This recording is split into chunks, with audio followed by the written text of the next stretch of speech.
الحمد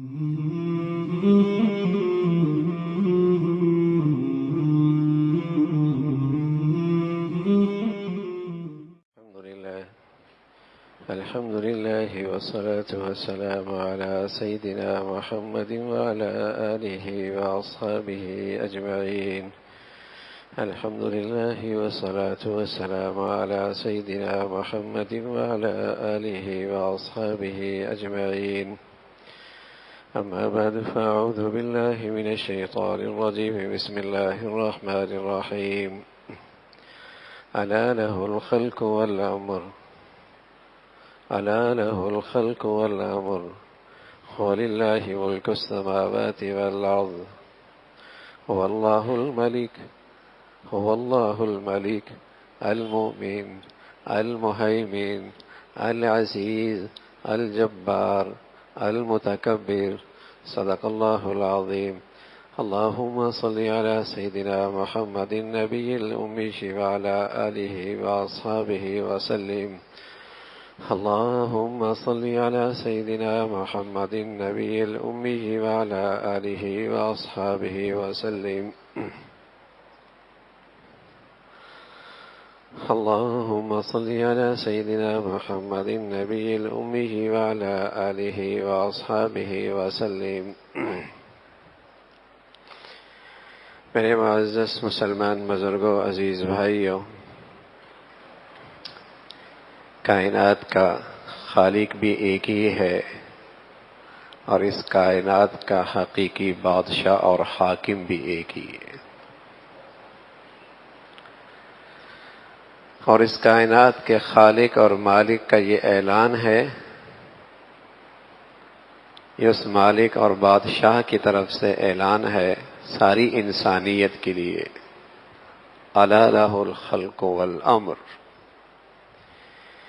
ہمیشہ اس کائنات میں اس بات کو اور اس میرے اعلان کو پیش نظر رکھنا کہ یہاں جو کچھ ہے اور جو کچھ ہوگا وہ پیدا بھی میں نے کیا ہے، اور جو کچھ تمہیں تبدیلی اور حرکت نظر آ رہی ہے یہ بھی میرے فیصلے سے. الا لہ الخلق والامر. اس کائنات کا ذرہ ہے یا پہاڑ ہے، خالق اللہ ہے. اس کائنات کے بڑے تغیرات ہیں، یا زمین پر پتے کا گرنا ہے، یا زمین کے ذرے کا ہلنا ہے، یا سمندر در دریا کا قطرے کا حرکت کرنا ہے، یہ بھی اللہ کی مرضی اور چاہت اور حکم سے ہے.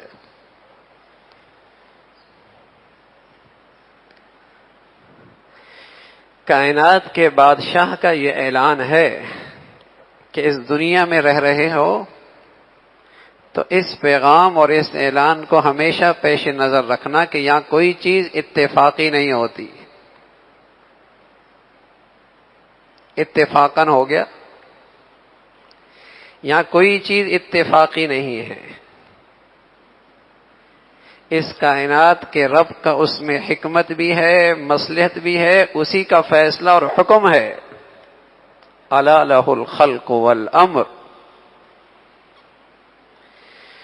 کوئی چیز اس کی چاہت کے بغیر وجود نہیں پا سکتی، کوئی چیز کائنات میں اس کے حکم کے بغیر حرکت نہیں کر سکتی. الا لہ الخلق والامر. نفع ہے یا نقصان، دکھ ہے یا راحت، زندگی ہے یا موت، صحت ہے اور بیماری، یہ اپنی چاہت سے نہیں آیا کرتے.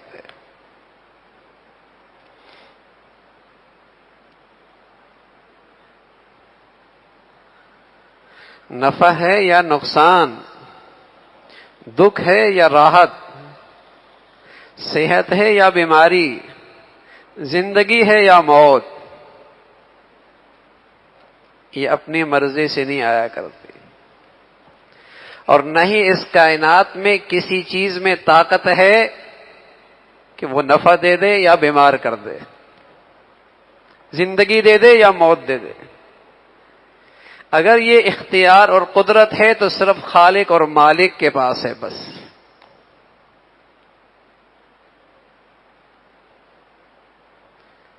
عبداللہ ابن عباس رضی اللہ تعالی عنہما رسول اللہ صلی اللہ علیہ وسلم کے چچا کے بیٹے ہیں، اور زندگی کا ایک بڑا عرصہ بچپن کا پیارے نبی صلی اللہ علیہ وسلم کے زیر تربیت گزرا۔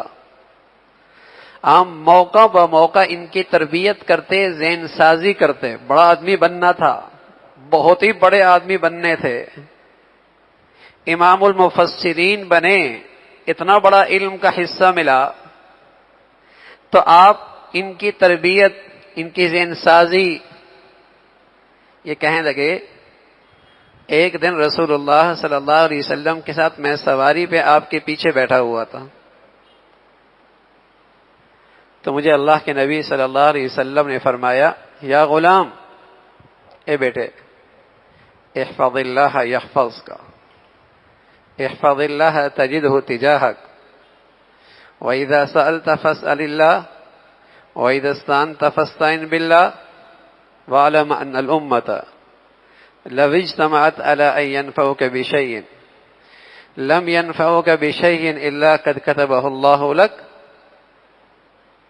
ولو اجتمعوا على أن يضروك بشيء لم يضروك بشيء إلا قد كتبه الله عليك رفعت الأقلام وجفت الصحف او كما قال علیہ الصلاۃ والسلام۔ حضرت عبداللہ فرمان لگے رضی اللہ تعالیٰ عنہما، اللہ کے نبی صلی اللہ علیہ وسلم نے مجھے چند چیزیں سکھائیں، نصیحتیں فرمائیں، اور ان سب چیزوں کا تعلق اللہ کی قدرت، اللہ کی ذات پہ بھروسہ اور تقدیر پر ہے۔ سبحان اللہ۔ جس شخص کی زندگی میں تقدیر پر ایمان تر و تازہ نہ ہو، اس کی زندگی کبھی خوشگوار نہیں ہو سکتی، یہ پتھر پہ لکیر ہے۔ جس شخص کی زندگی میں تقدیر پر ایمان تر و تازہ نہ ہو، اس کی زندگی کبھی خوشگوار نہیں ہو سکتی۔ وہ اندیشوں میں رہتا ہے، خوفوں کی دنیا میں رہتا ہے، وہ توہمات کی دنیا میں رہتا ہے، وہ وحشت کی زندگی میں رہتا ہے، عجیب عذاب میں رہتا ہے، عجیب ہی عذاب میں رہتا ہے۔ عبداللہ ابن عباس فرمانے لگے، دیکھیے اللہ کے نبی صلی اللہ علیہ وسلم کہتے بھی وہ ہیں جو انہیں اللہ بتاتے ہیں، کہتے بھی وہ ہیں جو انہیں اللہ بتاتے ہیں، اور اللہ کے بتانے کے پیچھے اللہ کی قدرت، اللہ کی حکمت، اللہ کا علم ہے۔ عبداللہ ابن عباس فرمانے لگے، اللہ کے نبی صلی اللہ علیہ وسلم نے مجھ سے کہا، بیٹے دیکھ، احفظ اللہ یحفظک، تو اللہ کے حکموں کا خیال رکھے گا، اللہ تیرا خیال رکھے گا۔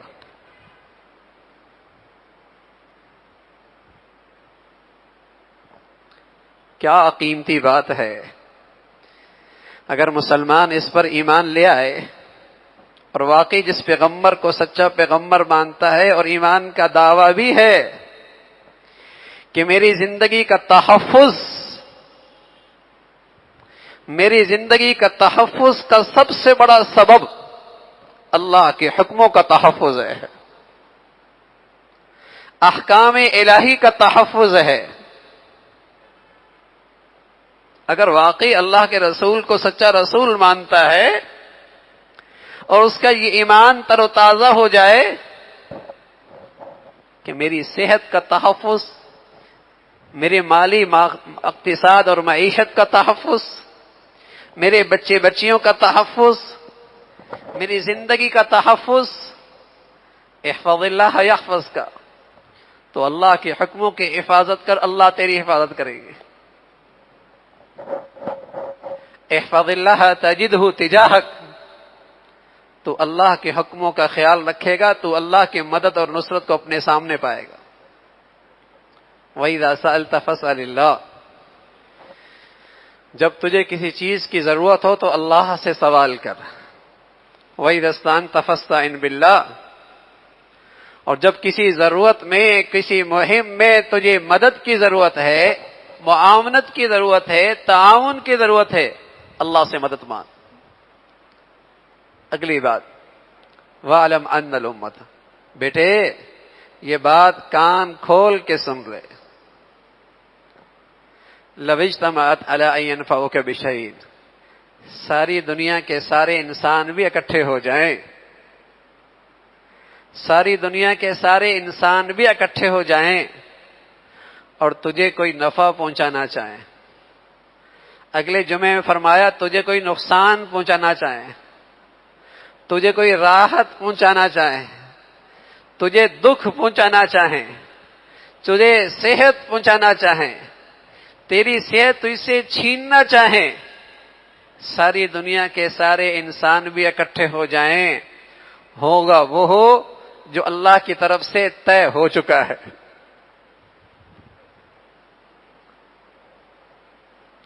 ساری دنیا کے انسان اکٹھے ہو جائیں، تجھے نفع پہنچانا چاہیں، تجھے سکھ پہنچانا چاہیں، تجھے راحت پہنچانا چاہیں، تجھے فائدہ پہنچانا چاہیں،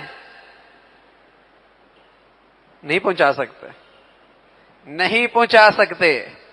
الا بشیء قد كتبه اللہ لک، بس اتنا ہی تجھے نفع پہنچ سکتا ہے، اتنا ہی سکھ پہنچ سکتا ہے، اتنی راحت مل سکتی ہے جو تیرے لیے لکھا جا چکا ہے. وَلَوِ اجْتَمَعُوا عَلَىٰ أَن يَضُرُّوكَ بِشَيْءٍ، اور ساری دنیا اکٹھی ہو جائے تو اسے تیری صحت چھیننا چاہے، تیرا نقصان کرنا چاہے، تجھے رسوا کرنا چاہے، تجھے دکھ پہنچانا چاہے، لم يضروک بشیء الا قد كتبہ اللہ علیک، کچھ نہیں کر سکتا کوئی. رفعت الاقلام، جو لکھنے والا قلم تھا وہ اٹھا لیا گیا ہے. اور جفت الصحف، اور جو لکھا جو چکا ہے وہ سیاہی خشک ہو چکی ہے. سبحان اللہ. یہ اللہ کے نبی ہیں، پیغمبر خدا ہیں، پیغمبر خدا ہیں، اور انسانیت کی رہنمائی اور تربیت کے لیے آئے ہیں، بلکہ اللہ کی معرفت پیدا کرنے کے لیے، اللہ کا تعارف دینے کے لیے آئے ہیں کہ اس کائنات میں رہ رہے ہو تو جو اس کائنات کا خالق اور چلانے والا ہے اسے پیش نظر رکھنا. الا لہ الخلق والامر، اس کے بغیر کچھ نہیں ہوتا، اس کے بغیر کچھ نہیں ہوتا.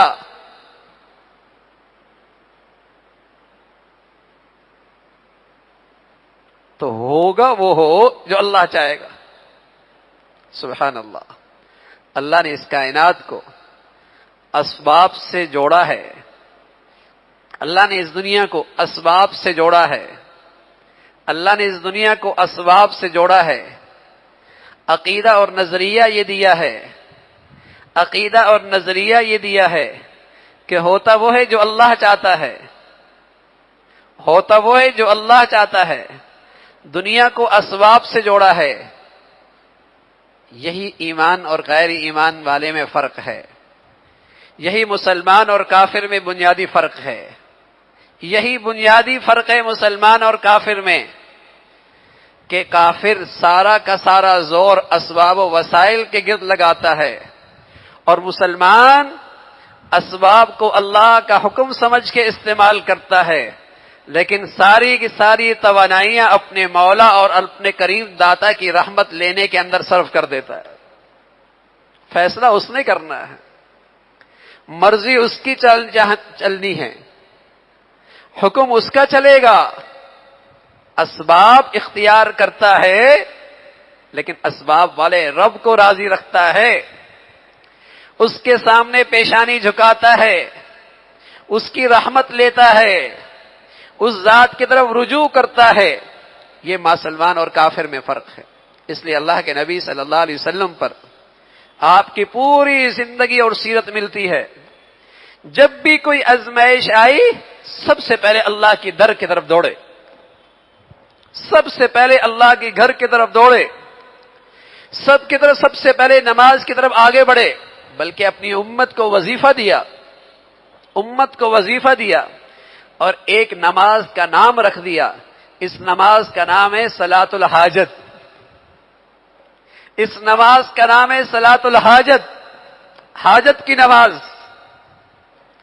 کہ جہاں تم نے مادی اسباب اختیار کرنے ہیں وہاں یہ سبب بھی اختیار کرنا ہے جس کے ہاتھ میں، اختیار میں، قدرت میں یہ سارے اسباب کے نتائج ہیں، اس کا در پہلے کھٹکھٹاؤ، اس کا در پہلے کھٹکھٹاؤ۔ صلاۃ الحاجت ایک نماز کا نام رکھ دیا۔ یہ بہت بنیادی فرق ہے مسلمان اور کافر، کہ مسلمان ہمیشہ اللہ کی ذات پہ، اس کے بھروسے پہ، اس کے قدرت پہ، اس کو سامنے رکھ کر اپنی زندگی کے فیصلے کرتا ہے، اور کافر صرف اسباب و وسائل کو سامنے رکھ کر زندگی کے فیصلے کرتا ہے۔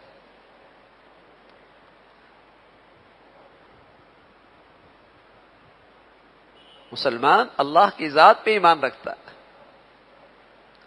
وہ ہر مشکل میں، ہر آزمائش میں، ہر تکلیف میں اس ذات کی طرف رجوع کرتا ہے، اس کا فیصلہ، اس کی شان، اس کی قدرت۔ اور سبحان اللہ، چونکہ مسلمان ہے، ایمان ہے، اور پھر اللہ کے ہاں سے لکھا ہے کہ اسی موقع پہ اس نے بیمار ہونا ہے، انہی گھڑیوں میں اس نے مرنا ہے، اور اسی جگہ، اسی نقشے سے اس کی جان جانی ہے، اور اسی راستے سے اس پہ آزمائش آنی ہے، پھر بھی اس کے پاس حوصلہ ہے، پھر بھی اس کے پاس ہمت ہے، پھر بھی اس کے پاس تسلی ہے، پھر بھی اس کا دل مطمئن ہے۔ کیوں بھائی؟ اس لیے کہ اس کا پتہ ہے کہ یہ جو فیصلہ ہوا ہے یہ اس سبب سے نہیں آیا، کسی انسان کے چاہنے سے نہیں آیا، کسی وسائل سے نہیں ہوا، یہ فیصلہ ایک ذات کی طرف سے، اور اس ذات کا تعارف یہ ہے، اس ذات کا تعارف یہ ہے وہ رحیم ہے، وہ رحمان ہے، وہ رؤوف ہے، وہ حکیم ہے، وہ علیم ہے۔ اس ذات کا تعارف کیا ہے؟ وہ رحیم ہے، وہ رحمان ہے، وہ رؤوف ہے، وہ حکیم ہے، وہ علیم ہے۔ سبحان اللہ، اس کے فیصلے میں حکمت بھی ہے، اس کے فیصلے میں محبت بھی ہے، اس کے فیصلے میں شفقت بھی ہے، اس کے فیصلے میں رحمت بھی ہے، اور اس کے فیصلے میں اس کا علم کامل بھی ہے۔ تو ظاہر ہے اس میں میرا نفع ہی ہوگا نا، گھاٹا کس چیز کا؟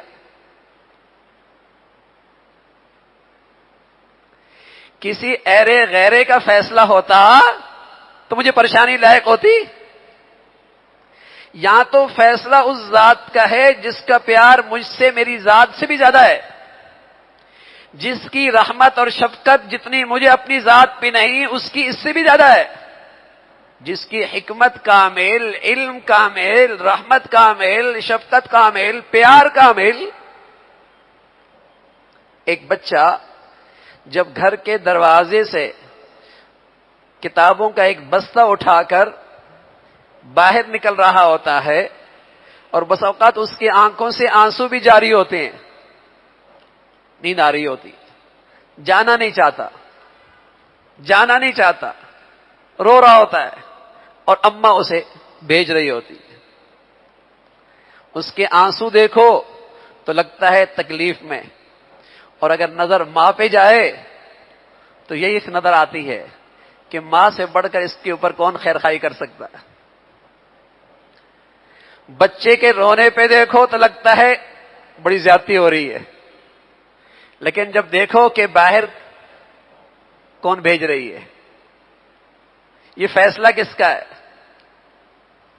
یہ فیصلہ کس کا ہے؟ نظر جب ماں پہ جاتی ہے کیا خیال آتا ہے؟ بیٹے پر ماں سے زیادہ کوئی مہربان ہو سکتا ہے؟ بیٹے سے زیادہ کوئی ماں پہ مہربان ہو سکتا ہے؟ تو فوراً تسلی آ جاتی، ماں کے پاس ہے نا، گھبرانے کی بات نہیں۔ سبحان اللہ، جب نظر مسلمان کی اپنے مولا پہ ہوا کرتی تھی، مولا پہ ہوا کرتی تھی، تکلیف بھی اٹھاتا تھا، آنکھوں سے آنسو بھی جاری ہوتے تھے، وقتی دکھ بھی ہوتا تھا، لیکن جب نظر مولا پہ جایا کرتی تھی حوصلہ مل جاتا تھا۔ فیصلہ حکیم ذات کا ہے، فیصلہ رحیم ذات کا ہے، فیصلہ رحمان ذات کا ہے۔ ہمت بڑھ جاتی تھی، حوصلہ بڑھ جاتا تھا۔ تو میرے عزیزو، یہ اللہ کی ذات پہ بھروسہ اور ایمان، یہ مسلمان کی زندگی کی خوشگواری کا سب سے بڑا سامان ہے، اللہ کی ذات پہ بھروسہ۔ اور ہر آزمائش کی گھڑی میں، ہر آزمائش اور تکلیف کی گھڑی میں اللہ کی طرف رجوع کرنا، یہ مسلمان کی ایمان کا تقاضا ہے، مسلمان کی ایمان کا تقاضا ہے، اور یہ مطمئن ہو کے زندگی گزارتا ہے، مطمئن ہو کے زندگی گزارتا ہے۔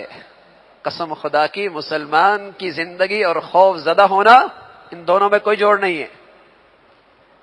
لا خوف علیہم ولا هم یحزنون، مسلمان تو ہوتا ہی وہ ہے جس پر خوف نہیں ہوتا، جو خوف زدہ زندگی نہیں گزارتا۔ مسلمان کی شان ہی یہی ہے، جو خوف زدہ زندگی نہیں گزارتا۔ اسے کس چیز کی خوف ہے؟